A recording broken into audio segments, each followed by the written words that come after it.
Hello everybody, today is Thursday, December 28th, 2023 at whatever time, it doesn't really matter.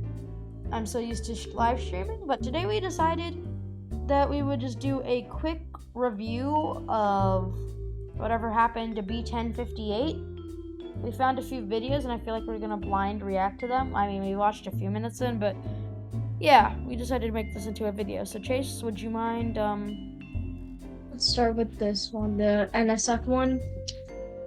Yeah, so rest in peace, B-1058. It was a world record. It held a world record for, I think, 19 launches. Into the world of intelligent fitness. And a few days ago was its last. So, if you want to see its last,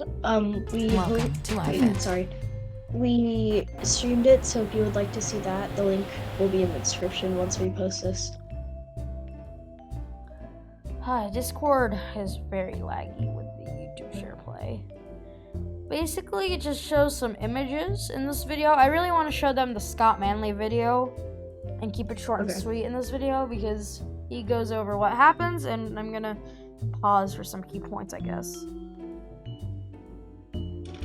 Oh, well, you can't pause. You're just gonna have to tell me when to pause. Alrighty, tidy. Long and kind of, well, made me legitimately sad for. And also, unfortunately, they tweeted this out on Christmas, so yeah, that's kind of unfortunate. Total Christmas spirit. A booster which had failed to return to port. This was NASA's life-leading booster, booster number 1058. And it stood out in the fleet, not just because it had launched and landed more times than anything else, but it was the first Falcon 9 booster to carry humans. It rolled out in early 2020, fresh out of the factory, a fresh booster because, yeah, it was going to be carrying this very important mission.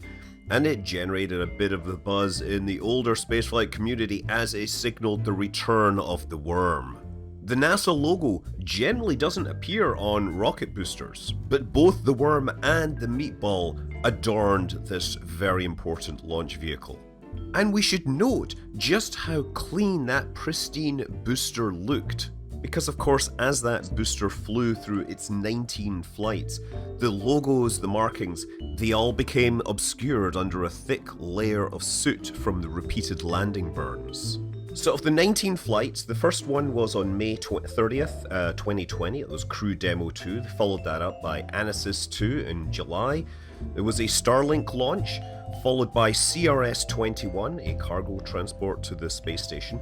Then Transporter 1, yes, SpaceX's highly successful rideshare service really began on this booster. There were 4 more Starlink launches.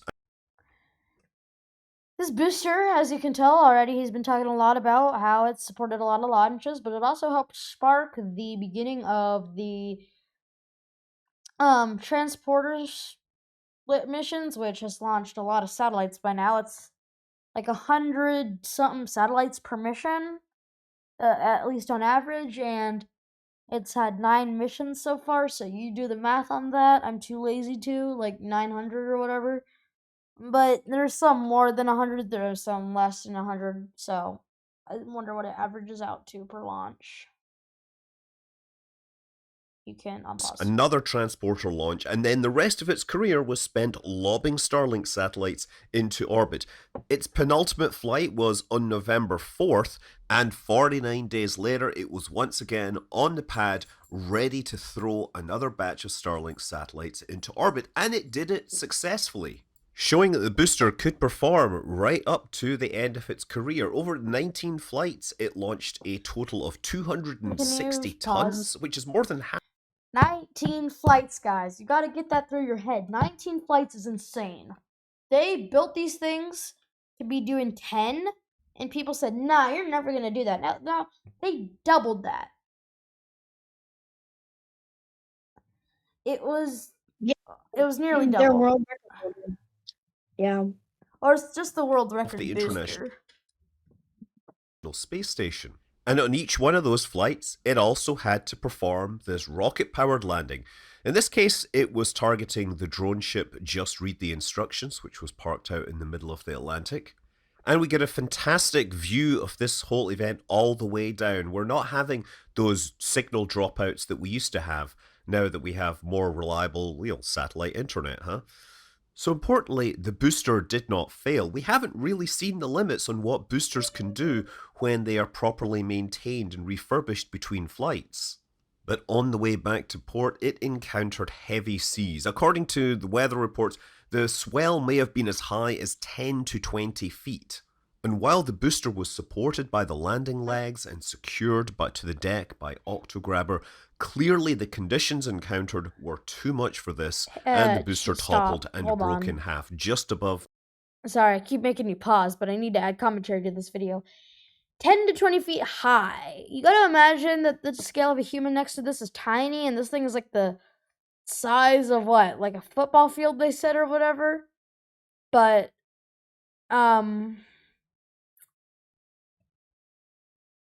of the bulk. Sorry. Basically, that thing was swaying so much, like 10 to 20 feet. And yeah, that's and they don't really have good images of the Octograbber, but I guess you could see it came out of this little thing and it tried to secure the bottom of the booster. Obviously didn't work too well. The bulkhead to the oxygen tank. And yeah, I'm sorry to say, if you were a fan of the worm logo, that probably is sitting at the bottom of the Atlantic now. So yeah, these photos are from John Krause, who took a plane out along with Julia Bergeron and Max Evans. So yeah, that's a pretty cool flight on its own. And so, this isn't an entirely risk-free. They decided, screw it, we're gonna take the engines out of that thing. They said that some of the engines were like gonna be taken back to port, I think I saw somewhere. Don't take me for granted. Alright, you can unpause. Free flight, taking a small plane several miles off the coast. So, absolute respect to all the photographers covering this. But yeah, I did specifically ask John Krause if I could use his photos, and check out his website, johnkrausephotos.com, sells calendars and pictures and everything else. But anyway, this particular angle gives you a better idea of what might have happened. This is obviously the booster laying on its side, and the Octograbber, which rides on the drone ship. This sits in a garage and waits for the landing to happen, and then it rolls out, drives underneath it, and secures the booster to the deck. And I think it does this mostly by weight. The booster has most of the mass in the rear of the vehicle, and then this just adds more to keep it stable on the deck. And critically, if you look at the top left, there are chains hanging from the attach point, which tells me that they couldn't mate the usual latch system to that. One reason they might have had to use a chain would be if that corner of the rocket was sitting too high for the grabber to latch on, possibly because the landing legs on the opposite side were sitting too low. And if you look at the final telescoping section of each of the legs that we can see, the one on the left is basically compressed down. These legs get fitted with crush cores, as you can see. SpaceX made a tweet, I don't know if you could see it back a few minutes ago, but they said there's going to be better landing legs on newer made boosters, but these crush cores can only handle so much, and since the Octograbber couldn't really grab onto it, it really was just a chain of unlucky events that just said, you know what, this booster's about to, down to nothing. Now, whether this was the result of a landing or the result of falling over, we can't tell, but this is consistent with a booster not standing up straight when it landed. And if you compare the video feeds just after landing, the one on the left was Booster 1058, and it does appear to be leaning a little to the left. However, it is slightly to the left of frame, and it's not entirely impossible that that could just be down to lens distortion. But if it's not, that is consistent with the direction that it appeared to have fallen in. So it's possible that because the barge was pitching and rolling a little, that one or more of the landing legs hit the deck a little harder, compressed a little more, and put a bit of a lean on the booster. We've seen this happen before. There was one landing. That makes sense. Oh, and he's about to talk about it. It was swaying a lot before landing. You could see it was swaying a lot, and if you want to unpause... grabber days where the booster ended up kind of wandering around the deck because it hit a little hard and that's what pressed one of the happened. leg more than others. That's what And happened even after with the Arab Octograbber came set. online, it wasn't compatible with the center cores of Falcon Heavy. And the center core that was used to launch Arabsat suffered pretty much the same fate, falling over and breaking halfway up the tank. Pause Once again. it returned to port, we got... I'm sorry, I keep making you pause. Arabsat, okay, the first Falcon Heavy mission, they tried to recover the center core, but the two outer engines did not ignite for the landing burn like they were supposed to. So basically, it landed way too fast. Luckily, if you look at some of the videos, it will come down next to the drone ship until it realizes that all the engines are at good thrust. Then it will go over to the drone ship, but it comes down next to the drone ship beforehand. So luckily, it didn't slam into the drone ship. The next mission, of course, Arabsat. So you heard the explanation of what happened. Then STP-2 was probably the hardest center core landing ever. I think they said, and hardest core landing ever. The thrust vector control basically melted. That's how the engines move. Ooh, look at that engine, by the way. That thing got oofed. But the engine was forced into... Or not the engine. Wait. Yeah, the engines were forced into a certain position that caused it so that the booster at the last second, sorry, I can't think. The booster at the last second ended up losing control and basically flying directly away from the drone ship after the AFTS had saved. So it just like kind of ran into the water on video. Get some more images, and there's a lot to see in these. First of all, yeah, if you look at the top left at the 10 o'clock position, you can see that latch point where the chain is attached. But also look at the three engines across the middle there with white markings on the inside. Now, it's well known that during landing they will use three engines and then a single engine. So these are the ones which presumably burned last, and the other ones were largely passive during the descent, so it's understandable that they get covered in black soot from the other three. But what I find really curious is that the white sort of splash patterns are pretty much all aligned between these three engines. And truthfully, I don't know enough about the Merlin engine to specifically say why this might be, but it stands out for me.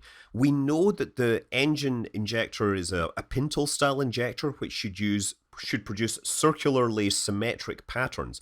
So I don't think this is a part of the injector. It might be part of the ignition system, which, squirts in TTAB, right? Triethyl aluminium, triethyl borane.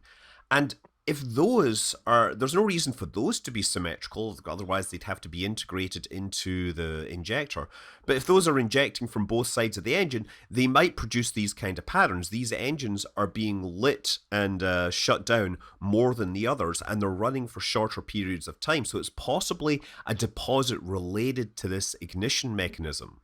From this angle, you can also see that a handful of the engines have had their engine bells dented, and they're all sort of on the bottom right. That is used in the reaction control thrusters for booster recovery. I was saying to him. A handful of the engines have had their engine bells dented, and they're all sort of on the bottom right of this picture. The ones on the top left are largely undamaged. And again, that's what you'd expect if it sort of fell in that direction. Now, if we flip it around to another angle that John got, you can see up inside the fuel tank, which is a place we don't usually see. Hold on, One thing you'll notice, for example, is that the walls... You see these things? That's why Facebook hates SpaceX. Not necessarily, but basically SpaceX was once carrying a satellite for Facebook / Meta / whatever the heck you want to call it. And one of these in the second stage started leaking, and then, because these are pressurized, like helium pressurized or whatever, and they use it so that after second engine cutoff and stuff, and other reasons, that when they reignite the engine, it doesn't suck up fuel bubbles, it keeps it pressurized, but it overpressurized and then caused a go boom boom on a mission. So, yeah. Also, the tank don't use like an ISO grid or an ortho grid that's machined in. Instead, they use stringers which are welded onto the surface. You can also see a few black composite overwrapped pressure vessels. Oh, And yeah, I'm you can see the presuming that these are engine for nitrogen injectors. that is used in the reaction control thrusters for booster recovery. There are also helium pressure vessels, but those are in the liquid oxygen tank. If you put compressed nitrogen cylinders into the liquid oxygen tank, then they would be very close to their liquefaction point, and that's not ideal if you need the stuff to be in gas form for their thrusters. On the top left, you can see where the Oh, yeah, and raceway is thrusters, broken. too. That's carrying the electrical connections and things like pneumatics and other control, conduits up the side of the rocket. And again, inside the tank, pointing towards the bottom right, you can see the pipe, right, the downcomer that carries liquid oxygen through the fuel tank towards the engine section. But most interestingly, immediately in front of this, you can see fence posts, right, railings, where they would string chains along the edge of the barge, and there's one that's basically sticking up right in line with the booster. Why hasn't this been demolished when you can see to the right of that the posts are missing, presumably destroyed by the booster falling on top of them? And I think this is a sign that the booster actually fell slightly over to the right and then rolled to the left here.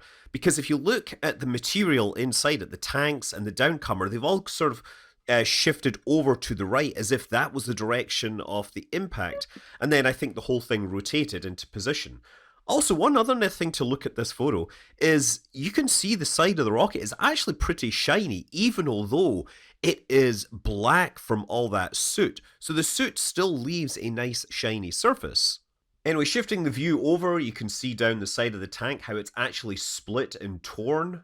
And peeking through the crack, you'll get a better view of the side of the oxygen downcomer. It also shows a great comparison between the black soot-covered surface and the whiter area, which is protected by the landing legs until right at the very end when the legs deploy.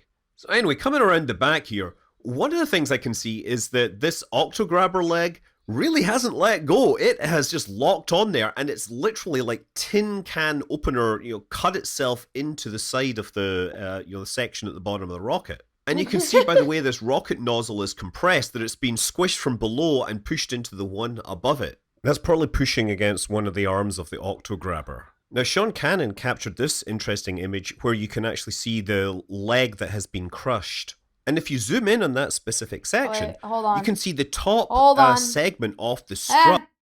There you go. Go back.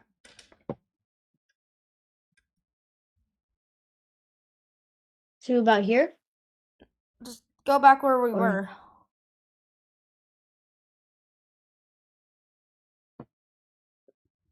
Please tell me you remember. What? I did. Okay, then unpause.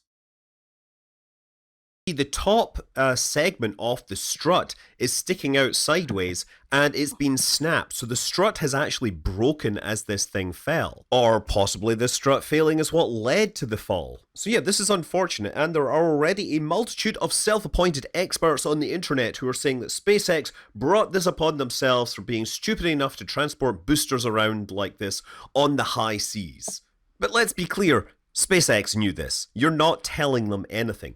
SpaceX has probably looked at the various possibilities. Do they bring a giant crane out into the middle of the ocean? Or do they just bring it back and accept the risk, accept that, in the hundreds of landings that they've performed, that perhaps some of them will fall over? And that maybe the rate at which they fall over isn't enough to justify moving a giant system out into the middle of the ocean to put them on their sides. But at any rate, Booster 1058 is a casualty, and that saddens me because it was the booster that brought humans back into space on an American rocket. People from SpaceX have said that they will attempt to recover or salvage materials from this, like the engines, which may work, but I hope that whatever pieces come out of it, some of it at least makes it to a museum. In particular, they could cut up that tank. Definitely. Definitely a exactly museum. What Cam was saying before. Yeah. Exactly what Cam was saying before. Local museum, like, we'll just say because of our state, I would definitely like it to go to the Raleigh Science Museum. Thank you. Can give out sections that have been covered in layers and layers of soot from the re-entries. Give those to a whole bunch of museums. What a great artifact to have. Boosters haven't had the same level of love as, say, a space shuttle, but when you think about it, 1058 actually flew more times than Challenger, more times than Mercury, more times than Gemini, and more times than the Saturn V. And then the question is, which booster will be the one to start setting new records? And that's probably going to be 1060, which is scheduled to launch in a few days' time on another Starlink mission. And it's launched 17 times. That will make it 18 by the end of the year. And maybe by a couple of months' time, we will see it hit 20. And I look forward to that. I'm Scott Manley. Fly safe. So once again, shout out to Scott Manley. Make sure to subscribe to Yeah. him. And He's very good. I think we're gonna Very end it good. at around here. I think I'm just gonna make it one big supercut that I can like pull off as a video. But we thank you for watching. Please like, share, and subscribe. Yada yada yada yada. Chase, do you have any final words? Nope. Make sure to subscribe. We're at, I think, 96 as we're recording this. Let's see if we can get to 100 by the end of the year. If we get one popular YouTube video, we'll probably have it. So make sure to subscribe. 100 subscriber gets the shout out, and we'll see you guys in the next one. Bye. Bye.